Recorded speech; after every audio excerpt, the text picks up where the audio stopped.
I cannot, madam, you can't kill me tonight. Can you just want to kill me like this? I can't imagine. Honorable Nabira Naggayi naye avuddeyo n'abeera nga agamba Muhoozi ayimbule omukyala ono Miriam Matembe mukuleetedde mu maasawo nga agamba ate ye omukyala Miriam yannyonnyodde obulumi bw'ayitamu naye ng'omulamuzi mwattunga talagaawo yadde ekisa naye ng'omukyala ono olunaku olw'olwaleero lwagenda okubeera nga akomawo mu kkooti. Nkuleetedde n'amawulire amalala mangi kitalo nnyo kitalo ddala waliwo yakubiddwa amasasi ne gamuttirawo ate ye Kisekawumalu alina kyagamba ku nsonga ze South Africa anti naye gyawangaalira kwosa ne munne Half London. Ku SC News UG kwoli kansuubire nti muli bulungi mugyebaleko gyonna gye mukwasaganya eyo atannaba ku subscribinga notification bell giseeko videos zino zijje gy'oli mu budde face to face dating site weebali okubeera nga bakufunira omwagalwa gwe yatalina enamba y'essimu ku screen yo aweri bakubireko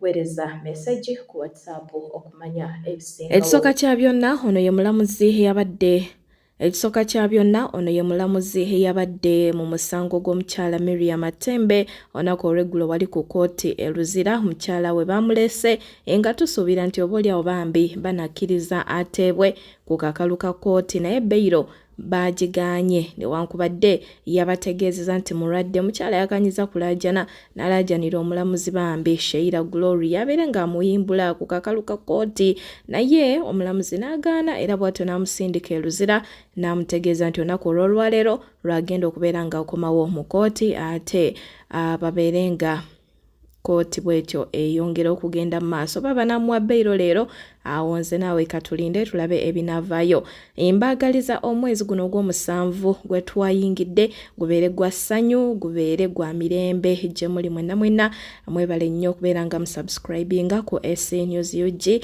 mwebale kubeera nga mugyekuumirako baddiya bange abakadde mwenna mbalaba abatalekerawo komenti nga buli lunaku mwebale nnyo mwebalire ddala kale nno mbaagaliza omwezi guno gw'omusanvu omulungi gye muli. Kakati omukyala Miriam Matembe nga we mbategeezeza leero lwagenda okubeera nga akomezebwawo mu kkooti katulinde tulabe ebinaava mu kkooti naye kasooka tubuulire embeera mwali era nga bino yabyogedde olunaku olw'eggulo we yaleeteddwa mu kkooti wali e Luzira embeera si nnungi ate mukyala we yakuze emyaka alina emyaka egy'obukulu 73 akatambi kakano tweyongereyo.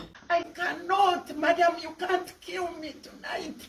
I'm not running away. I'm a Ugandan citizen. I'm not, oh my God.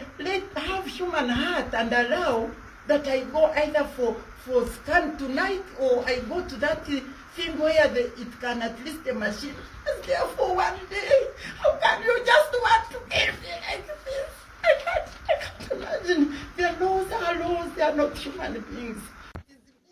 And my people know that's why they were holding me. I cannot be on those things even tonight. I was thinking when they thought they were bringing me home, I would go to Sirajim there to go back. I cannot, madam, you can't kill me tonight. I'm not running away. I'm a Ugandan citizen. I'm not, oh my God.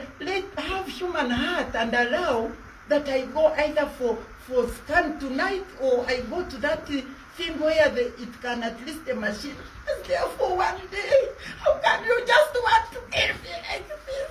I can't imagine. The laws are laws. They are not human beings.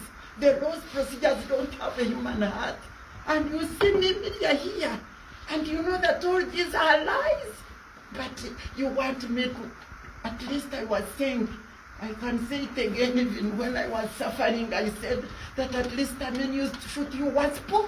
But this breaking, honestly, shattering me to pieces like this, and you are here and you can't allow me to go. If you want evidence, let me go for scan. We shall pay for the scan. And in fact, I was going to ask, anyway, the machine has also gone. You just can't see me like this, and you say, where is evidence? Evidence which cannot be seen from the very person. Does it come from paper? Evidence. Now I can't stand. You are still looking for evidence. from paper. Then you subscribe that I go for scan tonight. They scan me and then you get your evidence. That is my plea, and I ask that may God give you the grace to be merciful. May God, you know, the word of God says that he wants us to act justly, have mercy, and walk humbly with God. That's what I beg of you. I don't know what to say, because they examined me, pressure, they checked pressure. What else? They checked, they asked me questions. If examination means asking a question, then they asked me. But this bag, I even crawled in that police station. They lifted me, they put me there. They are the ones who so if the medical report it is not there. I don't know what you want.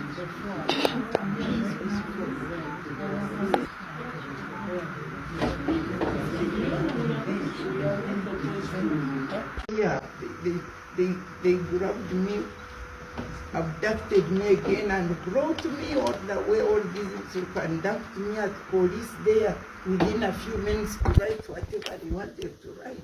And I crawled. The policemen know they had to throw me out of the vehicle. So whatever you said is evidence of what you were giving me on the application. So that I read something reason. That's why I'm saying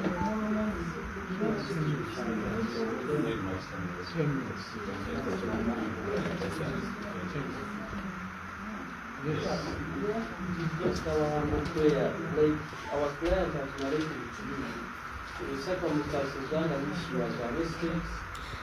Byebyo nno naye nga Honorable Nabiira Nagayi agambye General Muhoozi ayimbula omukyalo ono omukyala akuliridde emyaka kwegamba kibadde ki tekikola makulu okubeera ng'ate asibwa. Vidiyo yino tweyongereyo. Today, I've not made a social media post that is very calculated, very measured, very intentional. And in my whole life, I've never addressed General Muhoozi, whether privately or publicly. My connection with General Muhoozi is as a fellow citizen, but also as a sister, because the president is my father. So I'm addressing you, General, as your sister. And in African tradition, sisters are the ones that give advice that does not seek favor, but for the good of the brother, because there is no bond in African tradition. I'm referring to African tradition, General MK, our city, because you always refer to you being rooted in Bachwezi as your ancestors. So that's why I'm referring to African tradition. You are our brother. You hold a lot of power. In African tradition, when you're a brother, you're a custodian, because when you sit in that chair of our father, you are our custodian, you are our protector. You are going to fit the shoes of your father, who is the president. So, because of that, I'm addressing you on something very specific, something that pertains an elder, something that pertains a woman, because I still refer to African tradition. Dr. Honorable Miriam Matembe is an elder. She's our auntie. Even when we think we are critiquing her, we have to give honor, deference, and humility. And even when we do that, if we must, it must be also in private. May hold as other elders, her age mates, like your father, like the president, so that you avoid the stain on your journey, your legacy, your inheritance. Avoid that as a curse. Honorable Dr. Miriam Matembe has lived her life as somebody who is a truth sayer. The president knows her. She has stood on the truth of those who cannot speak. She is a woman activist. I draw from my experience when I was serving as woman MP Kampala in my political life. I have critiqued those who are older than me, but I've always been very observant and very cognizant of the cultural connotation, because Uganda is not outside Africa. You come from a very traditional family. The president is a very traditional man, extremely traditional. So you're a beneficiary of that wisdom. How has he treated those who disagree with him? What are you learning from him? What are you picking from his legacy? Do not let Dr. Honorable Miriam Matembe be that stain that will mark your ascension. I mean ascension negatively. I have reserved my comments to Miriam Matembe because, one, I honor her work. I beseech you, our CDF, General Muhoozi Kainerugaba, please listen to your inner voice. Consult your father. I am not going to be like some of the people who are going to just praise you. Those are a danger to you, by the way. My brother, those people who are not privately, because if I could have done this, I would have done this privately if I had access to you. I would have done this privately. We are willing to offer counsel. We are all willing to offer our experience to the transition. I want you to look within your heart, within yourself. How do young men treat women in African society? That's your mother. Yes, I was in opposition politically. I was accused not using insults when I referred to the president. But I weathered that storm. I said the president went to school with my father in Ntare school. Whatever disagreement in my heart or difference in opinion that I would have with him, I had to get the words. Even when I met him, I would first say, I respect you as my father. You're my elder. But I think this should be done like this. So my brother, my CDF, General MK, Chairman PLU, I want to ask you to get a team of people who tell you the truth behind the scenes. Those who wish to benefit from you will not tell you. They will not give you counsel. Please find it in your heart to release our auntie, Dr. Honorable Miriam Matembe, for the sake of your father's legacy. Thank you so much. Ne Honorable Muhammad Nsereko naye alina kyagamba. Looked at Muzei Matembe, the old man. It was a touching situation, an elderly man looking at his wife. It happened, being taken to prison. Looked at Matembe crying.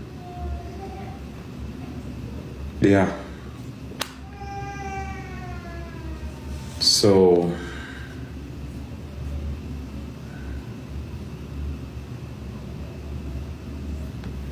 we'll leave that to the judicial officer. If the judicial officer seems bail fit for the Honorable Matembe, you don't want to act in a sub judice manner or in contempt of court, but a 72-year-old on a minor offense,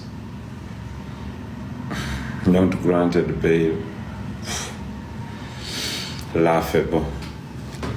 Byebiri ku side ezeeyo mukazi wattu bambi katumusabire asobola okubeera nga weebwa bbeiro boolyawo katusabe Katonda abeere nga agonza omutima gwa MKCDF General Muhoozi Kayini Rugaba abeere nga munnange hakkiriza omukyalo ono asobola okubeera nga ayimbulwa mukomera aveeyo naye eluyi wano ate eluyi wano kitalo nnyo kitalo ddala South Africa embeera yo mbi nnyo ddala naye Honorable Haruna Kasolo yategeezezza nti bannayuganda bo bagenda kubeera nga babajjayo okutandika olunaku olwaleero bagenda kubeera nga bakomawo e Uganda wano abo abali mu ggwanga erya South Africa baleme kubeera nga ate bafiirayo naye ate munnansi w'eggwanga erya Nigeria era ng'onabadde musuubuzi w'amaanyi ddala mu South Africa awo amanyiddwa nga Big Joe ono baamukubye amasasi agamutiddewo mu ggwanga erya South Africa era nga amasasi baagamukubidde wabweru wa dduuka lye kitalo nnyo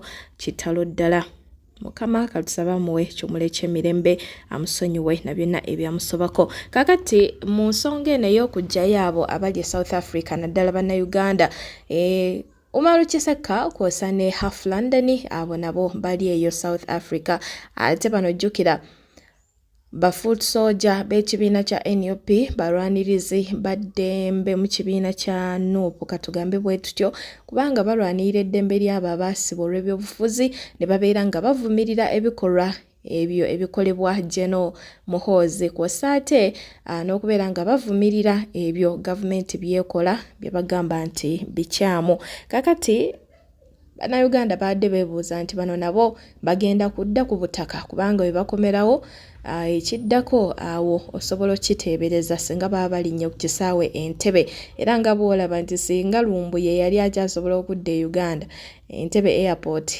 teyandigisusse kubanga bamwetaaga ki bubi nnyo kati Umaru Kiseka ne Half London Umaru Kiseka katunnyonnyole ku nsonga eyo agenda kudda oba tagenda kudda video yino bino bye bigambo bye bw'ati bw'agamba ndabye ba propagandist ba Museveni bakoze video nyingi baagala okweyambisa embeera eri South Africa okugikozesa okutiisizaako bakkomuledi abali mu diaspora kaakati nina ekisiru kyempulidde nga kigamba nti fe obuzibu bwe twakola ebyobufuzi twabizannya bubi twavuma abantu kaakati ssaawa zino tutya okuddayo ewaka n'ogamba lengera kati eno empuuta nga ba Eddie Mutwe bali makomera Eddie Mutwe inayo ekigambo kye wali omuwuliddeko kyonna nga kyakuvuma banga kiri amaze mu komera nga talina wadde kye yakola akirewo kivumbi wali owuliddeko gwavuma wali owuliddeko ne ku bigambo bye biwere 10 tali mu komera tebaamugaanira muwanga kivumbi yavumaani mbuulira jjayo ku video otulage nti wano yavuma gundi ensonga lwaki baamusiba olunaku lwe mugenda otegeera nti mwe muyina okusinga okweraliikirira bakupaledingidde omulalu omutamiivu omusiru mbunga yagenda okukulembera gwe noŋŋamba mbugwe mbukati olaba ebiri e South Africa weeraliikiridde nnyo kubaliyo mbugwe teweeraliikiridde gwali ewaka bakuleetedde omulalu omuntu gw'olabira ddala atategeera atasobola wadde okubeera kirasi monita wa P2 bamugambye nti gwogenda okufuga eggwanga Uganda kyokka mbugwe mbukati bannayuganda bali bubinnya abali e South Africa njagala mutegeere ebigambo bino embeera erigenda mu maaso e South Africa esigala esinga embeera eri e Uganda ekyo nkubuulira bali ku mayumba gammwe bamenya bali ku mayumba bamenya omanye ensetta ebirooto nga tosobola kutuula noga nti nja kukola nga gawale nja kukola nfune kasente obulamu bukyuke omwavu asigala mwavu okujjako ng'onoonyeza gobbi gw'oŋŋambe nti kati mmwe temuli mu kweraliikirira muli mu kwogera ku ffe bakisekka njagala ompulirize Museveni ne bapropagandisi b'NRM baagala okukozesa embeera eno okunafuya bakomuledi abali mu diaspora nti gye muli eyo giyinza okuwunya nga tayimu yakudda waka kati nkubuulira bino newe ebyali badde nga siri mu politics saawa zino batonzizaayo ekyo nkubuulira Museveni nga yafuga nga paredinze na mutabani we era siyinza kwegomba okujjako okukkiriza nti eri waka waffe naye muli bubi nnyo abaana bato bonna batunulanga abakaddiye ogenda omulabako ng'walinga wa myaka 7 naye nga wamuleka muto bwali saawa zino kiringanga oba nkugambe ntya oyimirira ogambe mbusimanyi mwe bakisekka mwavuma abantu kati gyensonga lwaki mutya mbu kaakati mbu senga temwavuma abantu ebyobufuzi mwabizannya bubi naali kutaddeko oko wano ne bakuwulirako naye sijja kuwa masannyalaze ago ge mazima naye sikuliputize muvuga zo tuziraba ng'otandika okwogera ebyekisiru ng'ombuulira Olivia Lutaaya yavumaani sirabangako statement ya Kibalama John Bosco gwe mwatta ne mukima n'omukyala ne mumutta nga yakuvuma sigiwulirangako sigirabangako kati mwagala gezaako tugamba mbu abavuma Museveni batta kyemwagala gezaako tugamba naye mmwe temulowooza nti tuli basiru tetutegeera temukirowoozaako ekyo mu Uganda temuli ali seefu naawe avevenga gwe kennyini akola kividiyo ng'ovevenga bwanti anti bakisekka nkubuulira ebigambo bino embeera yeeraliikiriza kituufu naye ate oweewaka gwe olina okusinga okweraliikiriza nga bakuparedingidde eddubu nga bakugamba eddubu lye ligenda okufuga oleme kweraliikirira mbu kati abagenda okuddayo Uganda mbu bagenda kuba batuuse ku buwanguzi ebyabajjayo byaggwa kyoyagala okuŋŋamba nti ebyabaleetera okudduka mu Uganda byaggwawo okutuuka ogenda mu nsi babeeremu nga tebalina bipapula ebyabadduse Uganda byaggwayo oba byeyongera bweyongezi kubanga kukuba kasabbuuni ng'onoonya mwana oyagala kuzaala okuba kasabbuuni toŋŋamba bya kisiru byo wamma osegedde mu byendiko wano ne byendimu ne byenkoze sirina kye nnejjusaako naaka in fact noonya bunoonya n'embeera awo n'endowooza kiki kye sinnakola kuba byonna mba njagala mbikole nkubuulira eggwanga lirina onnunulwa ye point esinga obukulu nkugambye bakupaledingidde enkodomali mbu gye bakugamba yegenda okukufuga enkodomali ewedde emirimu enkodomali mbu yegenda okukufuga gwe noŋŋamba mbu teweeraliikirira mbu wali bannanga abessabusa gasiya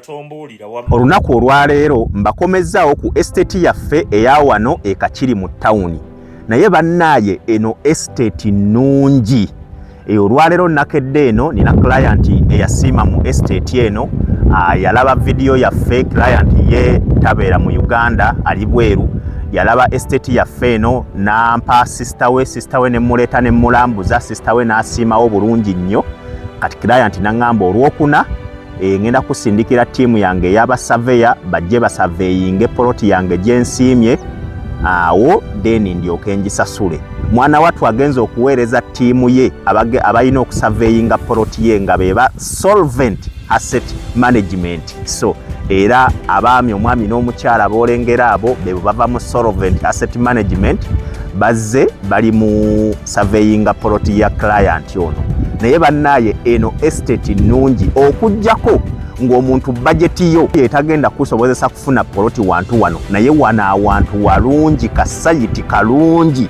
estate ekola bulungi nnyo kugwa omuntu ayagala okuzimba apartments ekola bulungi nnyo kugwa omuntu ayagala okuzimba ennyumba z'abapangisa ekola bulungi nnyo naawe omuntu ayagala okuzimba amaka wakola ku buli kimu plots za millions 43 43 millions ogenda kuba wefunira poloti yo wano 45 ku 10.